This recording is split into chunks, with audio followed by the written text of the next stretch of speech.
झारखंड के पूर्व कांग्रेस अध्यक्ष राजेश ठाकुर ने कहा, कांग्रेस अध्यक्ष मल्लिका खड़गे आज झारखंड आ रहे हैं ताकि प्रधानमंत्री द्वारा कहे गए झूठ का पर्दाफाश किया जा सके। प्रधानमंत्री को इस बात के लिए माफी मांगनी चाहिए कि उनके भाजपा शासनकाल में घुसपैठ बढ़ी। बाबा साहेब का संविधान केंद्रीय सरकार और गृह मंत्रालय को सीमा सुरक्षा की जिम्मेदारी सौंपता है। प्रधानमंत्री को ऐसी बातें कहना शोभा नहीं देता।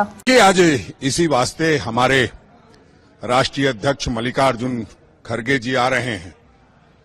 जो झूठ बोला जा रहा है प्रधानमंत्री जी के द्वारा और जिस तरह की बातें की जा रही है, निश्चित रूप से उसका पर्दाफाश आदरणीय मल्लिकार्जुन खड़गे साहब करेंगे। और आप जानते हैं कि जो स्थितियां बनी हुई है, जिस तरह से घुसपैठ की बातें की जा रही है, प्रधानमंत्री जी को माफी मांगनी चाहिए कि हमारे कार्यकाल में घुसपैठ बढ़ा है और उसके लिए वो जिम्मेदार हैं, या उनके जो गृह मंत्री हैं वो जिम्मेदार हैं।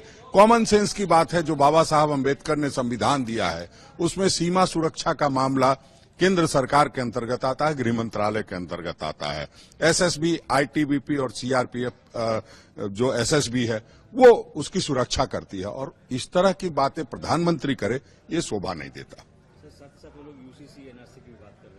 नहीं, वो तो जब चुनाव आता है तो एनआरसी यूसीसी की बात करते हैं, क्यों नहीं करते? कौन मना कर रहा है? आप करके अपने राज्यों में तो लागू करके देखिए। जो बड़ी बड़ी बात घुसपैठ पे करते हैं, आसाम में घुसपैठ का क्या हाल है उसको भी बताना चाहिए।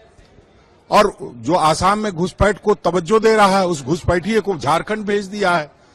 तो ये घुसपैठ को बढ़ावा नहीं दे रहे हैं तो और क्या कर रहे हैं? हमें लगता है कि इस तरह की बातें छोड़ करके प्रधानमंत्री जी ने जो 10 वर्षों में कुछ अच्छा किया है वो बताना चाहिए। घुसपैठ तो बुरी बात है, अगर घुसपैठ हो रही है तो उसके लिए उनको माफी मांगनी चाहिए।